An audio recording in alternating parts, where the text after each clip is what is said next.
আল্লাহ রসুল বলেন, আল্লাহ পাক মানুষের শরীরের দিকে তাকান না, মানুষের সুরতের দিকে তাকান না, মানুষটা কালা না সুন্দর না দলা না শ্যামলা, নাকটা বোচা না খাড়া, এটা আল্লাহ পাক দেখেন না। আল্লাহ পাক দেখেন মানুষের দিল আর কলব। বলেন সুবহানাল্লাহ। বেলালে হাফসি চেহারা কালা, বেলালে হাফসির চেহারা কালা, একবারে মিসমিস কালা, নাক বোঝা, নাকি দেখতে ভালো দেখা যায় না, দেখতে বড় কুশি কালা।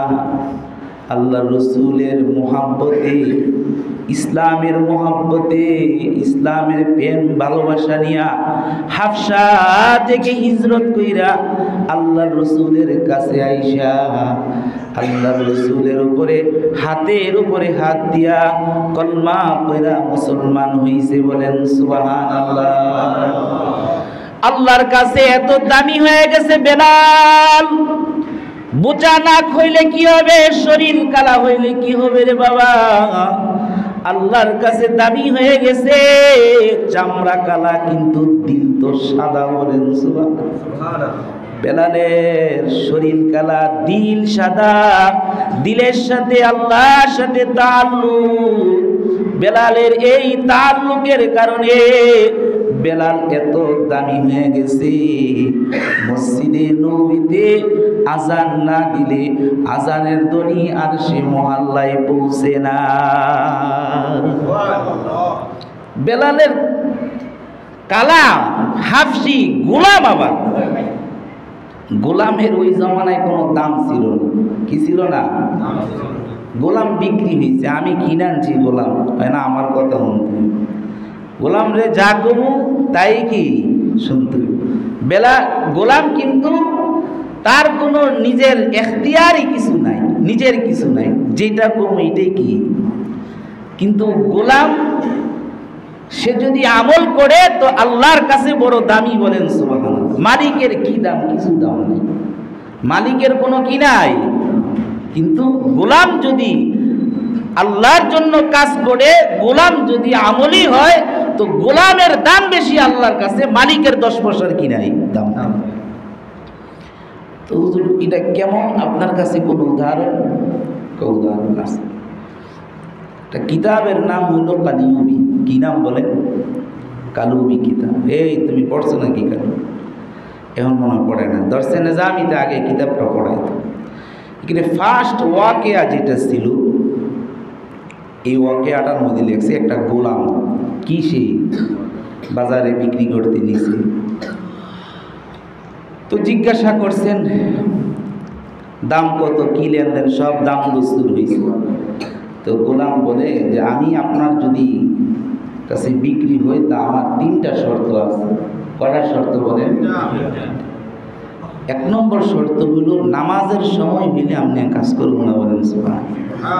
নামাজের সময় হইলে কাজ করবো না।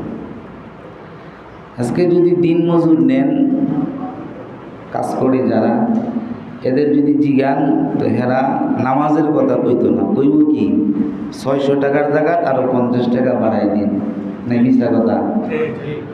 নাস্তাটা বালা দিন, খাউনটা বালা দিন, সুযোগ চাইব। কি বলেন?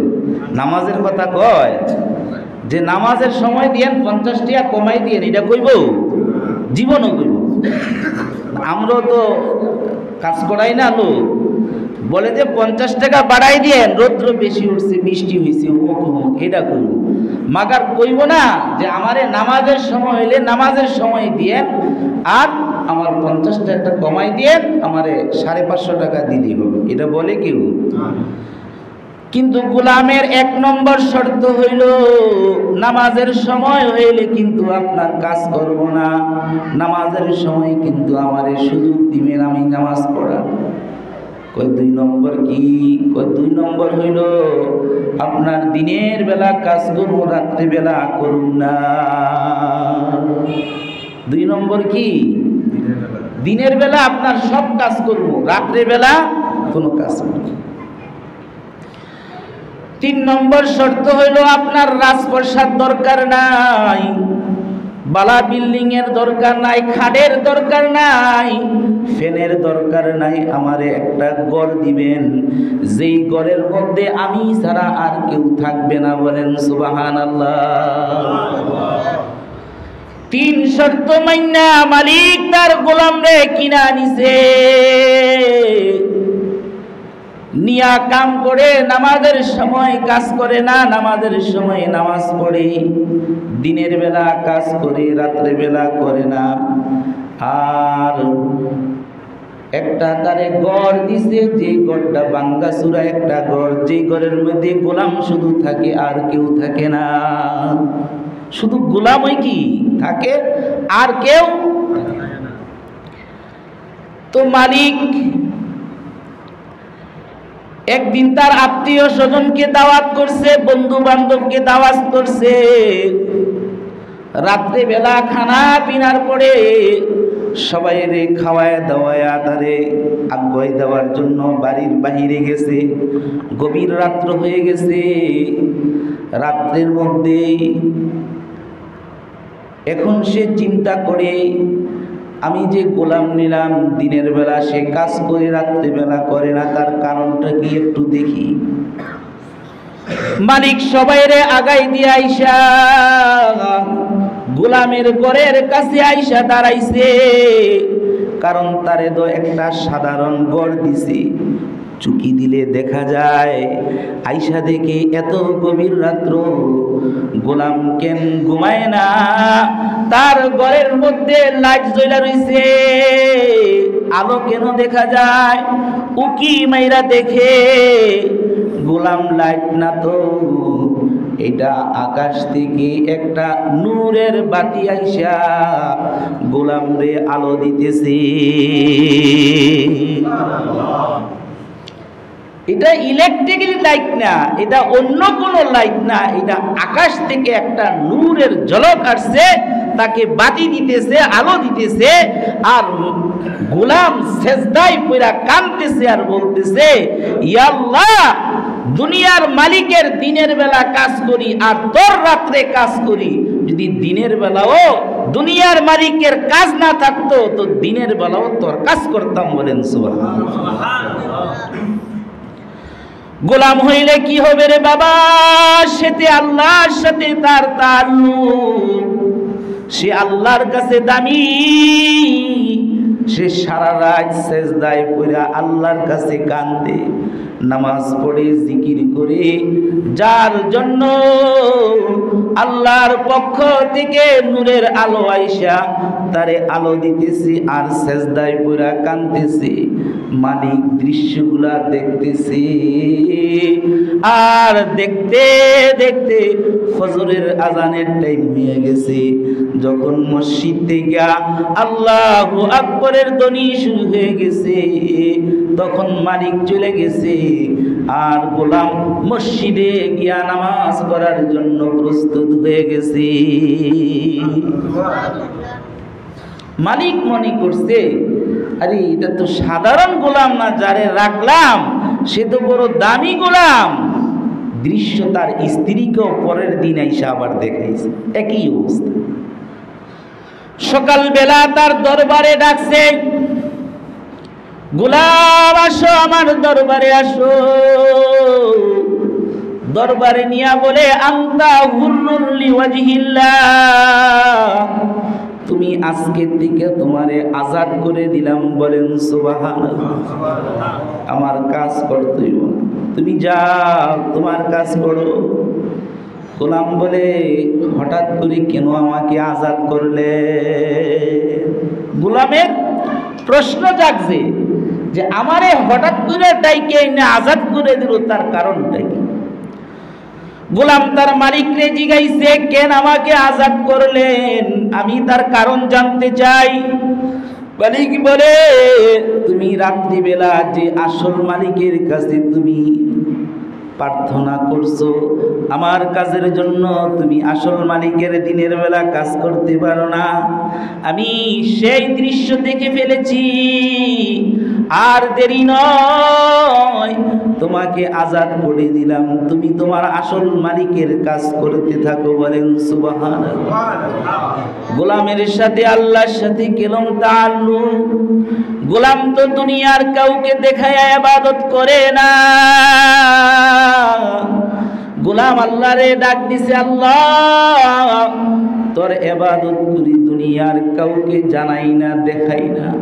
আল্লাহ রে, এখন তো আমার ইবাদতের খবর মানুষ, দুনিয়ার মানুষ জেনে ফেলছে, আমি আর দুনিয়ায় থাকবার চাই না।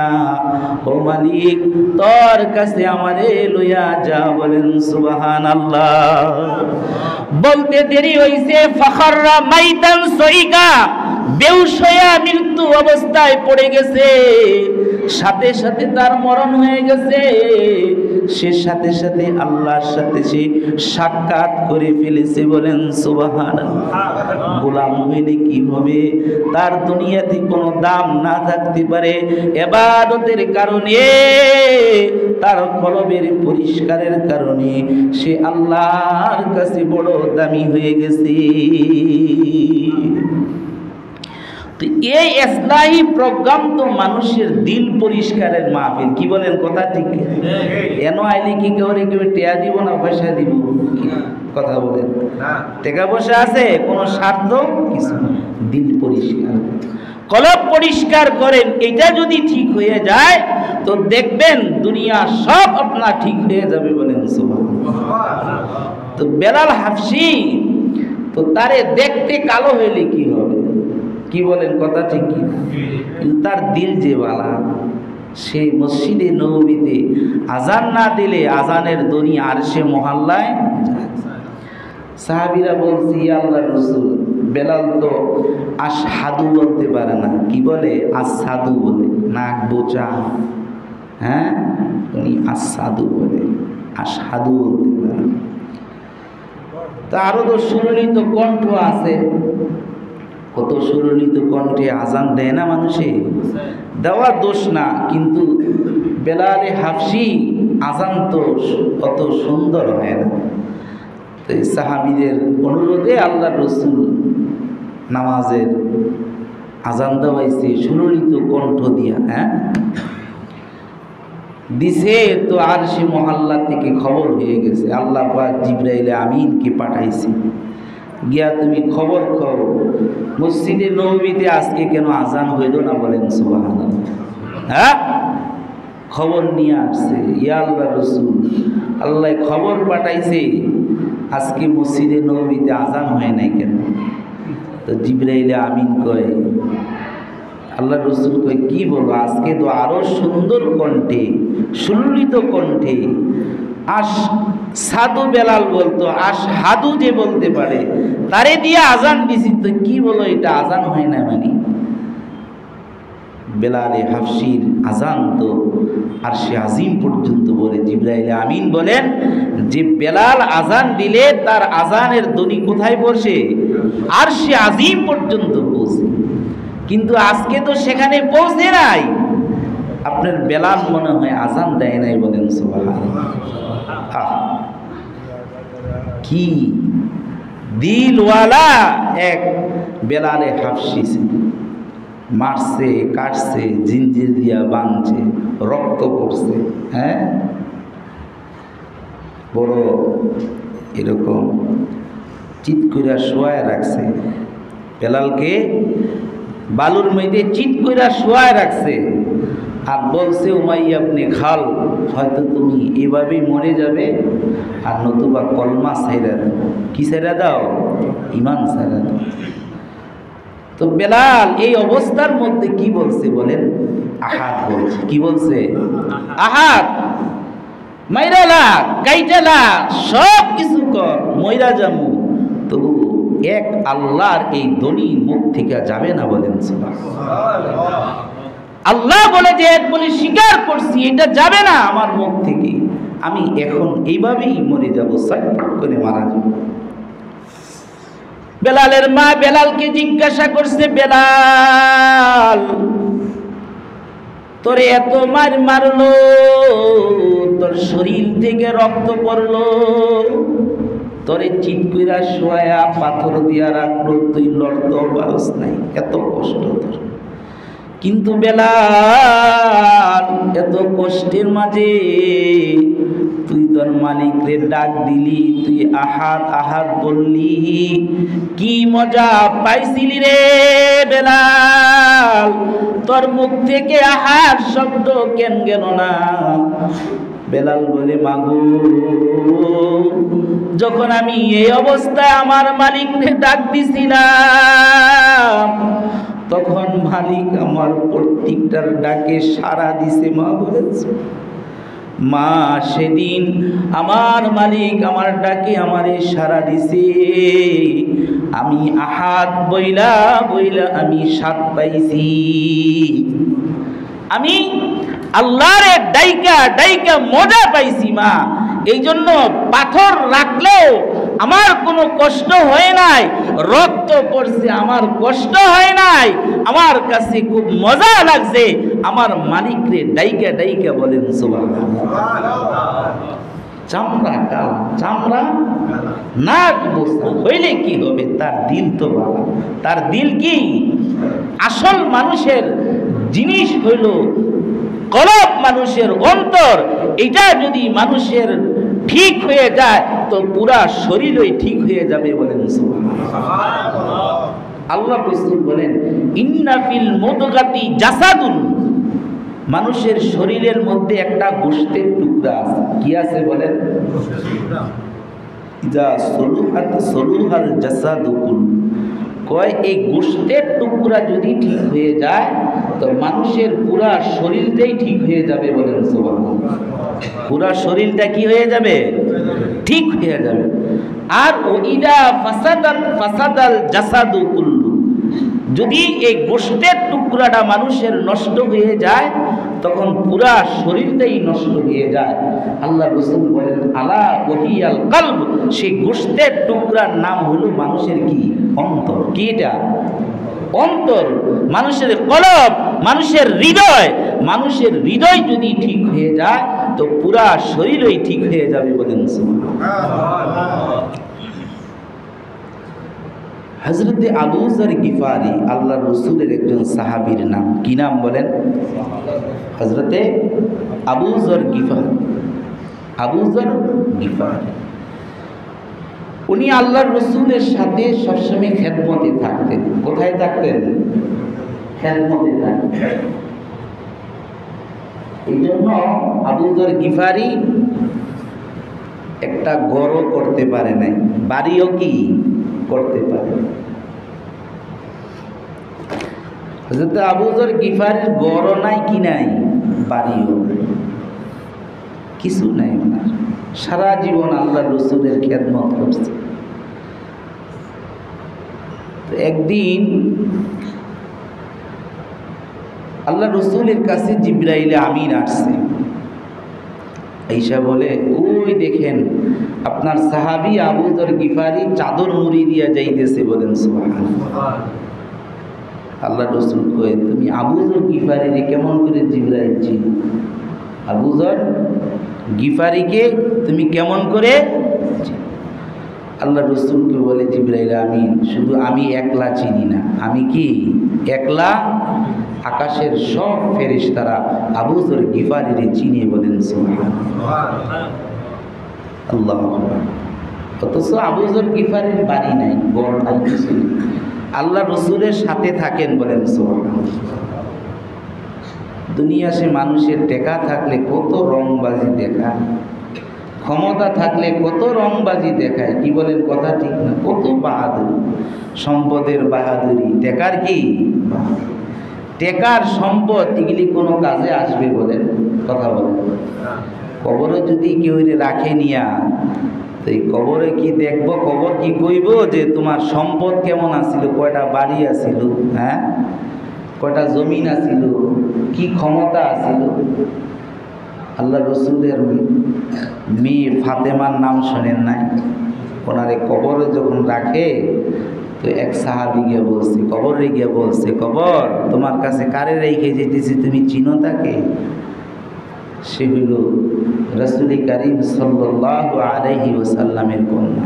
হ্যাঁ, হযরতে আলী রাদিয়াল্লাহু তাআলা আনহুর স্ত্রী, হযরতে হাসান হুসাইনের মা। লকবটি দি ছোটখাটো কথা বলেন, হ্যাঁ, লকবটা কি ছোট? আল্লাহর রসুলের মেয়ে। হ্যাঁ, তারপরে কি হযরতে আলী রাদিয়াল্লাহু তাআলা যিনি তৃতীয় খলিফা, ওনার স্ত্রী হযরতে হাসান হুসাইন ওনার কি মা। কত বড় লোক! আর উনি তো মহিলাদের সর্দার হবে। কি হবে? বেহেশতের মধ্যে মহিলাদের কি হবে? কবরের জবান খুলে গেছে। কবরের কি জবান খুলে গেছে? কবর বলে আমি কাউকে চিনি না বলে, আমি কাউকে, আমি কি চিনি? আমি নেক আমল চিনি। কি চিনি? নেক আমল চিনি। যার নেক ভালো হবে আমি কবর তার সাথে ভালো ব্যবহার করব বলেন। পদ দিয়া, ক্ষমতা দিয়া, টাকা দিয়া, বাড়ি দিয়া এগুলি চলবে না বাবু। আজকে আমার মরহুত মাওলানা কামালের আমার কোনো কিছু কোনো কাজে আসবে, আমি যতটুকু আমল নিয়ে গেছি এটি আমার জন্য থাকবে। কি বলেন কথা? আল্লাহ রসুল বলেন মানুষ যখন মারা যায়, যখন তাকে কবরে রাখে, এখনো ফেরেশতারা তারে কোনো কিছু জিগায় নাই। কি ফেরেশতারা যা জিগাইব সব জানেন না আপনারা? কথা, ফেরেশতারা যে 3 প্রশ্ন করবো এগুলি আপনারা জানেন না? প্রশ্ন কিন্তু আল্লাহ জানাই দিছে। প্রশ্ন কি আল্লাহ কি করছে? জানাই দিছে। কিন্তু আমরা মুখস্থ করছি কি মার রব্বুকা, মার ওমা দীনুকা, মা হাদার রাজুল। 3 প্রশ্ন দিয়ে দিছে না? প্রশ্ন কিন্তু আমাকে জানা, আমাকে আমল নাই। আমাদের কি নাই? কবরে কি জিগাইব এটা কিন্তু আমাদেরকে আল্লাহ পাক সব জানাই দিছে। কিন্তু যে কবরে গেলে তোমারে জিগাইব মার রব্বুকা, তোমার রব কে ছিল, ওমা দীনুকা, তোমার ধর্ম কি ছিল, মা হাদার রাজুল, এই লোকটা কি? এই লোকটা প্রশ্ন আপনারা জানেন না? গেলি সবাই মুখস্থ আছে। আমল নাই, কবরে রাখছে, উত্তর দিতে পারবো? দুনিয়ার জগৎ আর কবরের জগৎ কি এক জগৎ? হ্যাঁ, তাহলে তো জীবন্ত মানুষই হেন নিয়ে রাইখে আসতো। এই জগতে মইরা যায়, মরার পরে তাকে দাফন করে করে এরপরে তার জীবন আরেকটা কি হয়? কবরের জগৎ শুরু হয়ে যায়। তো কবরের প্রশ্ন কিন্তু আমাদেরকে বইলা দিছে, আমরা মুখস্থ আছে আমাদের, কিন্তু এটার কি নাই? আমল। আপনি যদি রবকে, রবের কাজ না করেন তাইলে জীবনও আপনি উত্তর দিতে পারবেন না। জীবনে কি উত্তর দিতে? আপনি যদি ইসলাম না মানেন আপনি বলতে পারবেন না আমার ধর্ম কি ইসলাম। আপনার কবর থেকে একবারে রওজা রাসূল করিম সাল্লাল্লাহু আলাইহি ওয়াসাল্লামের কবরের সাথে, রওজার সাথে আপনার সম্পর্ক হয়ে যাবে। বলবে মা হাদার রাজুল, এই লোকটা কি? ওই লোকটা কি? আপনি যদি রাসূলুল্লাহর তরিকার উপরে চইলা থাকেন তো আপনি বলতে পারবেন আমি, এটা হলো মুহাম্মদুর রাসূলুল্লাহ সাল্লাল্লাহু। আপনার সুন্নতের আমল নাই, ইসলাম মানেন না, আল্লাহকে মানেন না, আপনি কি প্রশ্নের উত্তর দিতে পারবেন? দিলে আল্লাহর রাসূল বলছেন ওয়াফতাহু লাহু বাবুল জান্নাহ, যে ব্যক্তি 3 প্রশ্নের জবাব দিবে তো তাকে 3টা ঘোষণা দিবে। ফেরেশতারা কয়টা ঘোষণা দিবে? একটা বলবে যে জান্নাতের দরওয়াজা খুলে দাও, বলেন সুবহানাল্লাহ। জান্নাতের দরজা, ও আলবিসু বিল জান্নাহ, জান্নাতের পোশাক তারে পরাইয়া দাও, জান্নাতের পোশাক পরাও। এবং 3 নম্বর হইল জান্নাতের বিছানা বিছাই দাও, বলেন সুবহানাল্লাহ। যদি আপনি এই 3 প্রশ্নের আমল যদি আপনি দুনিয়াতে করেন তাহলে ফেরেশতারা কবরের মধ্যে 3টা ঘোষণা দিবে। একটা হলো ওয়াফতাহু লাহু বাবুল জান্নাহ, জান্নাতের দরজা খুলে দাও। আর ও আলবিসু বিল জান্নাহ, জান্নাতের পোশাক তাকে পরাও এবং জান্নাতের বিছানা তার জন্য বিছাইয়া দাও, তিনটা তার জন্য ঘোষণা। আর যদি সে প্রশ্নের জবাব না দিতে পারে কি হবে? কবে তার কবরটা সংকীর্ণ হয়ে যাবে। কি হয়ে যাবে? এত সংকীর্ণ হবে যে মাটি চাপ দিয়া একদিকের হাড্ডিগুলা পাঁজরের, আরেক দিকের পাঁজরের হাড্ডির সাথে একরকম দিঘা পড়বে। আগুন প্রজ্বলিত করা হবে, সাপ তার জন্য নিযুক্ত হবে, কঠিন শাস্তি শুরু হয়ে গেল। আর এটা কখনো শেষ হবে না। কি বলেন কথাটি? এই যে শাস্তি শুরু হলো, কিয়ামত পর্যন্ত চলতে থাকবে। হাসরের ময়দানে যে উঠাবে তাকে টাইনা হেসরা বেয়াজ্জতি করে হাসরের ময়দানে উঠাবে। এরপরে কি হবে? 50,000 বছর দাঁড়ায় থাকতে হবে। সূর্যটা আধা হাত উপরে থাকবে। কয় হাত? হ্যাঁ, আধা হাত উপরে থাকবে। মানুষের মগজগুলো উতরাইতে থাকবে। মানুষের পিপাসার কারণে জিহ্বাটা এত বড় হবে, আল্লাহ রাসূল বলেন কারো জিহ্বাটা আধা হাত, কি আধা হাত বড় হয়ে, কারো জিহ্বাটা নাভি পর্যন্ত, কারো জিহ্বাটা আরো নিচে, জিহ্বাটা বের হয়ে যাবে, পানি পানি বলে চিৎকার করতে থাকবে। হিসাব তো তার হবে না, যাবে ওজন দিতে যাবে তার আমলটা, দেখবে তার আমলটা হালকা হয়ে, নেক আমলটা হালকা হয়ে গেছে, বদ আমলটা কি হয়ে গেছে? ভারী হয়ে গেছে। হাসরের ময়দানে 4 ধরনের লোক থাকবে। কয় ধরনের? 4 দলে বিভক্ত হবে লোক। এক দল হবে যারা বিনা হিসাবে জান্নাতি। তারা কি? বিনা হিসাবে জান্নাতি। তারা নবী রাসূল সাহাবা, নবী রাসূল, তাদের কোনো হিসাব নাই, তারা বিনা হিসাবে জান্নাত। আরেক দল হবে বিনা হিসাবে জাহান্নামী, কাফের বেঈমান, যাদের ঈমান নাই। বুঝছেন না? 3 নম্বর হইল যাদের নেকের পাল্লা ভারী। নেকের পাল্লা কি? আর বদের পাল্লা কি? হালকা। বদের পাল্লা, পাপটা হালকা আর নেকটা কি? তাদেরকেও আল্লাহ পাক পাপ মাফ কইরা তাকে জান্নাত দিয়ে দিবে। বলেন সুবহানাল্লাহ। কয় শ্রেণী গেল? 3 শ্রেণী গেল। এক শ্রেণী বিনা হিসাবে জান্নাতি, নবী রাসূল সাহাবা গেল। 2 নম্বর বিনা হিসাবে জাহান্নামী, কাফের বেঈমান। হ্যাঁ, 3 নম্বর হলো যাদের নেকের পাল্লা ভারী আর বদের পাল্লা কি? হালকা। আল্লাহ পাক এই বদগুলা মাফ করে দিবেন। বলেন সুবহানাল্লাহ। মাফ করে তারে জান্নাত দিয়ে দিবেন। 4 নম্বর যেটা হবে, যার নেকের পাল্লা হবে হালকা, কি? নেকের পাল্লা আর বদের পাল্লা কি? তারা ধরা খেয়ে যায়। তাদের বেলায় বলছে আল্লাহ পাক বলছে, তারে ধরো, খুঁজু তারে ধরো। তারে কি করো? জিঞ্জির দিয়া বান্ধো, হাত পাও বাঁধবে, নাকে রশি লাগাবে, জিঞ্জিরের রশি লাগাবে, লাগাইয়া বাথরুমের রাস্তা দিয়া বের করা হবে। এরপরে টাইনা তাকে জাহান্নামে নিক্ষেপ করা হবে। আল্লাহ। তো ভাই, যে কবরে ধরা খেয়ে যাবে সে সব জায়গায় ধরা, সব জায়গায় কি? জাহান্নামে সে চলে যাবে। তো বলতেছিলাম, নেক আমল যখন মানুষকে প্রশ্ন করা হবে, প্রশ্ন করার আগে মানুষের নেক আমলগুলো আর বদ আমলগুলো সেখানে উপস্থিত হবে। আল্লাহ রাসূল বলেন, ফেরেশতারা প্রশ্ন করার আগে যখন মানুষগুলো মাত্র তারে দাফন কাফন করছে, মৃত্যু ব্যক্তি যারা দাফন কাফন করে যাবে তাদের পায়ের আওয়াজও শুনতে পাবে। তাদের পায়ের আওয়াজগুলা কি? শুনতে পাবে।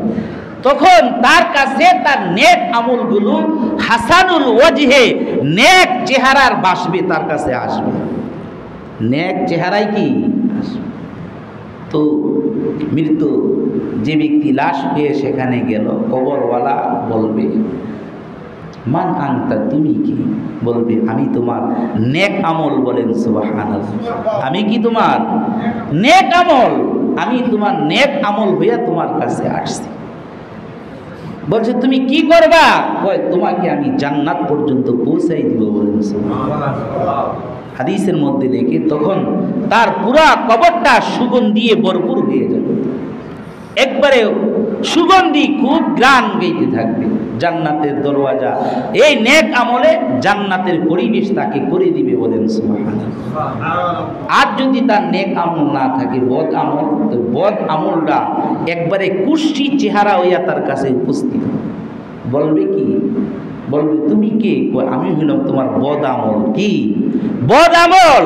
তুমি দুনিয়াতে যে পাপ করছো, এই পাপগুলো আমি তোমার কাছে আসছি। আমার কাজ হবে তোমাকে কিভাবে জাহান্নামের আগুনে জ্বালানো যায়, কিভাবে তোমাকে সাপ বিচ্ছু দিয়া তোমাকে দংশন করা যায়, কিভাবে ফেরেশতারা তোমাকে এরকম পাথর নিক্ষেপ করা যায়, এই ব্যবস্থা করার জন্য আমি আসছি, বলে নাউজুবিল্লাহ। তো ভাই, নেক আমল এটা হলো আসল জিনিস। আর নেক আমল তৈরি হবে মানুষের যখন দিল ভালো হবে, বলেন সুবহানাল্লাহ। কলব ইসলাহি প্রোগ্রামে আমাদের বসা উচিত। কোন কথায় আমাদের আল্লাহ পাক পরিবর্তন করবেন আমি জানি না। যে কথা বলছিলাম, তো ওয়াজ ছোটোবেলা আমি ওয়াজের মধ্যে গেছি, হাবিবুর রহমান যুক্তিবাদী সাহেব ওয়াজ করতেছে বৈদ্যার বাজার মাদ্রাসায়। বৈদ্যার বাজার তো অনেক কাল থেকে ওয়াজ হয়, তো যুক্তিবাদী সাহেব প্রত্যেক বছরই সেখানে আয়। ওই সময় ওনার মধ্যম বয়সী ওই সময়, তো উনি সিগারেটের বিরুদ্ধে কথা বলছেন। কিসের বিরুদ্ধে? সিগারেটের বিরুদ্ধে। তো এক লোক সিগারেট খায়, আমার খুব কাছের লোক, তো এই ওয়াদা নিছে যে সিগারেট কেড়ায় কেড়ায় খাইতেন না, ওয়াদা করেন যে আজকের থেকে সিগারেট। তো ওই লোকটাকেও দেখছি হাত উঠাইছে। কি হাত উঠাইছে? সিগারেট খাইত। এরপরের থেকে আমি নিজে চক্ষুষ্মান সাহেব সাক্ষী দাতা, এই ওয়াদা যে কইরা আসছে, এরপরে আর সে কি খায় নাই, সিগারেট ভালো হয়ে গেছে। এবং কি নামাজও ধরছে সে, এমন নামাজ মৃত্যু পর্যন্ত নামাজ পড়তে পড়তে তার মরণ হয়েছে, বলেন। তো ভাই, ইসলাহি প্রোগ্রাম ওয়ান নসিহতে গেলে মানুষের যে পাপ যে দিকটা আছে, এগুলি মানুষের পরিবর্তন হয়, এগুলি মানুষের ইসলাহ হয়। এই জন্য প্রত্যেক মাসে যে যুবকরা যে ব্যবস্থাটা করছে, এটার মধ্যে আমরা থাইকা তাদেরকে উৎসাহ দিতে হবে। কি বলেন, কথা ঠিক কিনা? আমরা তো গ্রামের মানুষ, বয়ান করতে দিছি, বয়ান করি, অর্থাৎ এই উসিলায় আরও বড় বড় ওলামারা আসবে, ওনারা বয়ান করবেন, সুন্দর হবে, তাই না? এই জন্য এগুলির আমরা কদরদানি করি। তো যে কথাটা একটা মাঝখানা কথা, হযরতে আবু যর গিফারির কথাটা, যে ওনাকে যে জিবরাইল আমিন আইসা বললেন যে আকাশের সব ফেরেশতারা চিনি, অথচ আবু যর গিফারির কি নাই, ঘরও নাই, বাড়িও নাই, কিছু নাই, আল্লাহ রসুলের খাদেম ছিলেন, বলেন সুবহানাল্লাহ। হযরতে জিবরাইল আমিন বলেন, আবু যর গিফারি রে, সব আকাশের ফেরেশতারা চিনে দুই কারণে। একটা কারণ যেটা আমরা সবাই করতে পারি, সূরা ইখলাসের আমল, কুল হুয়াল্লাহর আমল। আবু যর গিফারি যখনই সময় পাইত, তখনই সূরা ইখলাস, কুল হুয়াল্লাহ সূরাটা পড়তে। এই সূরা কি আমরা পারি না? পড়ি না? পড়ি? কেউ পড়ি না। আমারই কইবেন আমিও কি? অথচ উনি সময় পাইলে দেখছি উনি কি ওই আবু যর গিফারি সবসময় পড়ছে। তো এই আমলটা আল্লাহর কাছে কবুল হয়ে গেছে। আমি যিনার কাছে বুখারী শরীফ পড়ছি, শাইখুল হাদিস আল্লামা আজিজুল হক মামুন সাহেবের আব্বা, বর্তমানে মামুন সাহেব আছেন আল্লামা মামুনুল হক। হ্যাঁ, ওনার আব্বার নাম কি? শাইখুল হাদিস আজিজুল হক।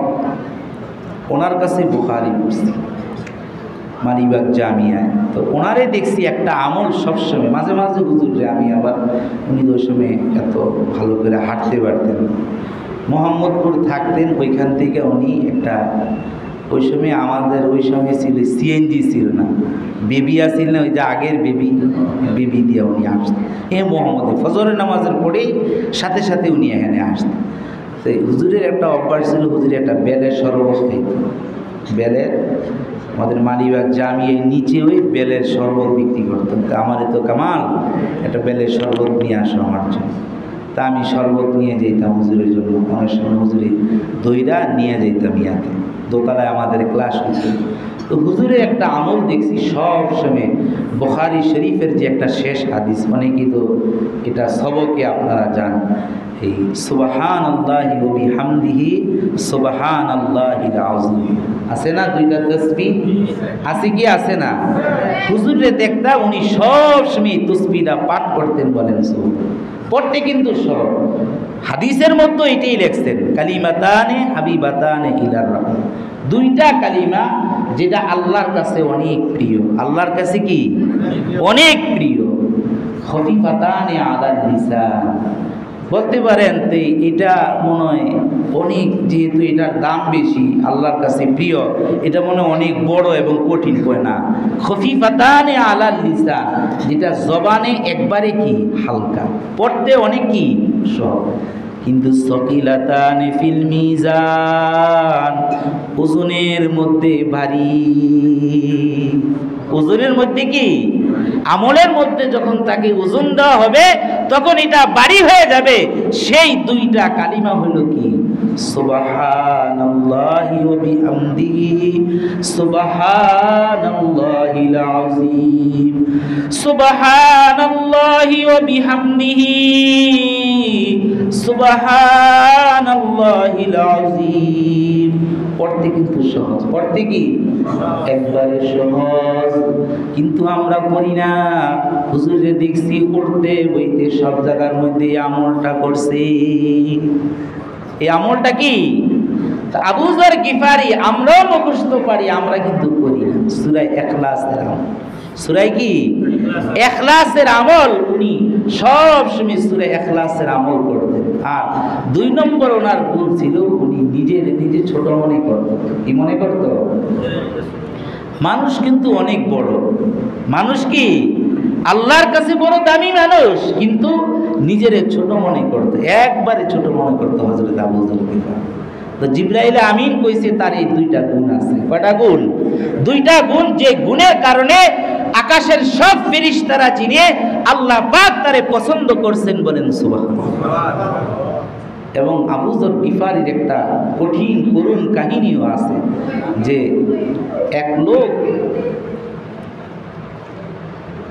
এক লোকেরে মাইরা ফেলছে। এক লোকেরে কি করছে? মদিনা থেকে 300 মাইল দূরে। কয়শো মাইল দূরে তার বাড়ি? 350 মাইল, 300 মাইল দূরে। তো এর বিচার হয়েছে হযরতে ওমর রাদিয়াল্লাহু তাআলা আনহুর দরবারে। কোথায় গিয়ে হয়েছে? হযরতে ওমর রাদিয়াল্লাহু তাআলা আনহুর দরবারে। তো এই বিচারের মধ্যে যেহেতু সে মানুষ মারছে, বাপেরে মারছে, ছেড়ে রেখে বিচার দায়ের করছে। তো ফায়সালা হয়েছে, মারছো তুমি, তোমার এর পরিবর্তে তোমার কল্লা কাটা যাবে, ফায়সালা শেষ। তো জিজ্ঞাসা করছে, দেখেন না মৃত্যুর আগে জিজ্ঞাসা করে না তোমার কোনো কথা আছে কিনা, কিছু খাইতে চাই কিনা, জিজ্ঞাসা করছে তোমার কোনো কথা? আমার একটা কথা হইলো, আমার কাছে ইহুদি কিছু টাকা পানা আছে। কি পানা আছে? যদি আমাকে একটু সুযোগ দেন তাহলে আমি টাকাটা পরিশোধ করে আইসা আমার ফাঁসির কাস্টে ঝুলাই। তো ওমর রাদিয়াল্লাহু তাআলা দেখছে তার বাড়ি হইল 350 মাইল দূরে। তো সে আসে না আসে, তো কেমনি বিচার করবো? বলছে তুমি যাইতে পারো একটা শর্তে, যদি তোমার এই মদিনায় কোনো ভাই থাকে, কোনো জিম্মাদার থাকে আর জিম্মাদারি নেয়, তাইলে তুমি যাইতে পারো। তো বলছে যে আমার বাড়ি এত দূরে, আমি ভাই পাবো কই, কারে কি পাম, আমার তো কেউ নাই। কিন্তু বলছে খলিফাতুল মুসলিমিন, আমার তো কেউ নাই জিম্মাদার। লাভ দিয়া হযরতে আবু যর গিফারি দাঁড়াই গেছে, বলেন আমি আমার মুসলমান ভাইয়ের জিম্মাদার হই, আমার ভাই যদি না আসে তার পরিবর্তে আমার কল্লা কাইটা আপনি বিচার করেন, বলেন সুবহানাল্লাহ। বাইরে ছুটি দিয়া দিছে, গেছে গা ভাই। গিয়া প্রথমে গিয়া ইহুদির টাকা পরিশোধ করছে। মাকে গিয়া বলছে, মা আজকে শেষ বিদায় আমাকে দিয়া, আমি আর কোনোদিন তোমাদের মাঝে ফিরে আসবো না, আমার মদিনায় বিচার হবে মা, আমি বিচারের জন্য চলে যাচ্ছি, আমার কল্লা কাটা যাবে। বাবার কাছ থেকে, স্ত্রীর কাছ থেকে, সবার কাছ থেকে সে বিদায় নিয়া, ঘোড়া নিয়া সে রওনা দিছে। এদিক দিয়া তো যেই শুক্রবারে আসার কথা, এই শুক্রবারে তার বিচার হবে। রাস্তার মাঝখানে তার জিনপুষ খুলে গেছে, দেরি হয়ে গেছে, জুমার নামাজের টাইম হয়ে আজান হয়ে গেছে। দেখছে যে এখনো যুবক আসে নাই, বাইত লোক পাঠাইছে খলিফাতুল মুসলিমিন ওমর রাদিয়াল্লাহু তাআলা, যাও খবর কও গিয়া আবু যর গিফারিরে আসতে কও, রেডি হইতে গিয়া খবর পেয়েছি, গিয়া দেখে হযরতে আবু যর গিফারি সুরমা টুরমা লাগাইয়া ভাইয়ের জন্য প্রস্তুত হয়ে গেছে। বলেন ভাই না আসলে আমার বিচার হবে। সুরমা লাগায়া, নতুন কাপড় লাগায়া, সব কিছু রেডি হইয়া শহীদি দরজা নেওয়ার জন্য একজন মুসলমান ভাইয়ের জন্য সে আইসা গেছে। আইসা প্রথম কাতারে দাঁড়ায় গেছে, নামাজ শেষ, সব কিছু শেষ, বিচারের কাজটি দাঁড়ায় গেছে, এখনো তো সে আসে নাই। এখন ওই ভাইয়েরা বিচার দায়ের করছে, আমার বাবার বিচার করে। তো হযরতে আবু যর গিফারিকে বলছে যে তুমি ফাঁসির কাজটি চলে যাও।